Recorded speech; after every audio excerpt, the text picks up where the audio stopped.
All too often, mistakes are viewed as a negative thing, whereas I've come to learn the more that I teach, the more that I get, the farther I go in this drumming thing, sometimes misconceptions, I can have a mistake or a misconception about something and carry that for a very long time, whether that be something that I just thought for whatever reason, or that be something that my friends told me, whatever. So I'm going to talk about 3 mistakes that I either believed for a long time or that kind of were ingrained in me by my friends that I think you actually need to start making right now.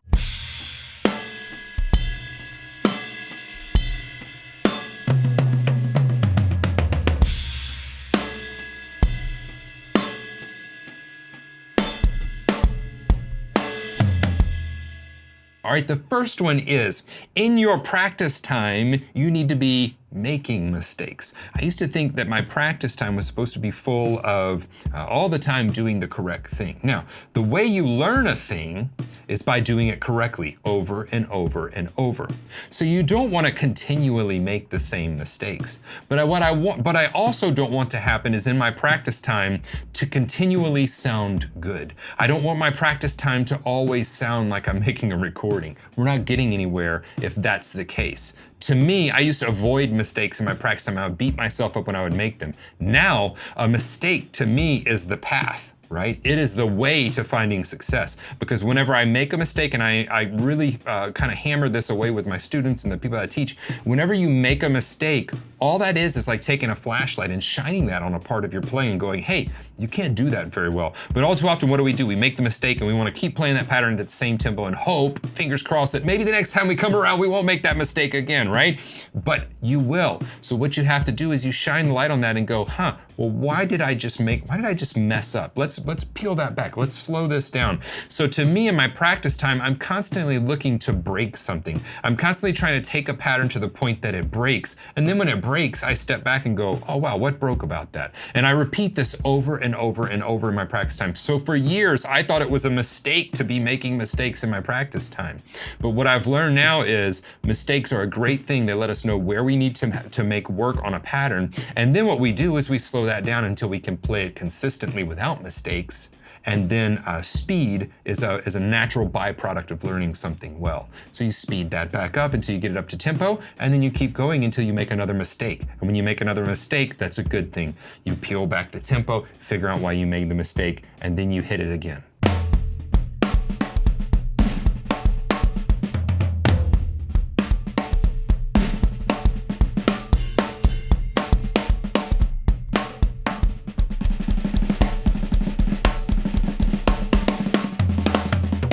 Another mistake that I made for years was thinking that I needed to keep the same setup all the time, or be set up like, my idols. Whenever I was coming up, Dave Weckl was I just loved his playing. I went through his first like beginner rock drum book, and like he used to have his right cymbal way up high, and I had it up there, and I just started getting tons of shoulder pain. And so the mistake I made was not realizing that I can actually tear my drums apart and rebuild them any way I want, and that I should be doing that on a regular basis. So, Darren King talked about it in a lesson with the members on the website, and we were talking about whenever you get stuck, you should take and move things around. You should play things differently. Maybe you should turn and play your drums like this instead of playing them, like this. Maybe you should put your hi-hat over here. So to me, the mistake that I was afraid of making for years and years was having a strange setup, having a setup that wasn't unique to me. And now I know that, again, the path is tearing that drum kit apart and building it back up into a way that I feel reflects me, or whenever I get stuck creatively, moving things around. And so the mistake I made for years and years was feeling like I could not move things around. And so to me, I think that you, in the next times you sit down to practice, you should make that mistake that I thought I had for years. You should move things around. You should play things differently. You should set up backwards. You should put the ride cymbal over here.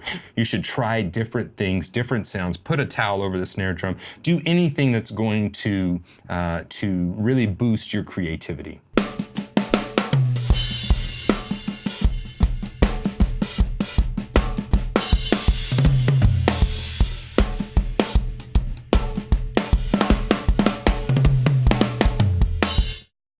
The third thing that I thought was a mistake for years and years and years was listening to genres outside of the genre of music that I played, okay? So, you know, coming up, I was in a, you know, alternative, and then I was in a punk rock, and I wouldn't listen to anything but punk. If it wasn't punk rock and hardcore, I wasn't gonna listen to it.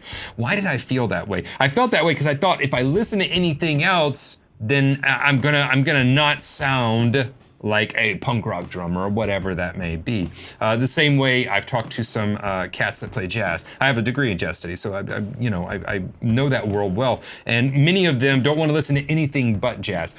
I feel that if you are a metal drummer, the best thing you could do for your playing is to listen to some country music. I feel the best thing you could do for your playing is to listen to some world music, some fusion. The best thing you could do for your playing is to listen to some Bach or some Mozart. Or the best thing you could do for your playing is to listen to some jazz, right? And not just metal. If you're a country drummer, the best thing you could do is to listen to some jazz, listen to some metal, listen to some punk rock, and let those inform your playing, because I can point to countless drummers. John Bonham comes to mind right now, was influenced by the very, very early blues drummers, funk drummers of his time. Who else have we covered on this channel? Stuart Copeland, influenced by tons of world music. Travis Barker, you can see an influence from marching band into his playing, as well as an eclectic style. That doesn't come from just listening to the same styles all the time. And for years and years and years, I thought it was a mistake to listen to any music outside of the music that I wanted to play. And I'm here to tell you it's the best thing you could do for your playing. So hopefully these three mistakes that I thought were mistakes, you know, because my friends, oh, you shouldn't listen, you're not hardcore if you don't listen to anything but hardcore, you know, that kind of stuff. Like, that was a mistake. I think that you should make the mistake that I used to think was a mistake. You should listen to other types of music. Rearrange your drum kit. You should do all of these things to stretch your creativity and really push yourself to the next level. So, what do you think? What are some things that you thought were mistakes for years and years, and actually you came to find out like, oh no, that's actually something I should be doing? Because I had them. These are three that I had. So put that in the comment section below. If you haven't subscribed to the channel, do that. Turn on those notifications so that you'll know when a new video gets posted. There's a couple coming every week as well. Share this with somebody that you think it may help. Hit that thumbs up button if it's helped you. But no matter what you do, I'll see you here in the next video.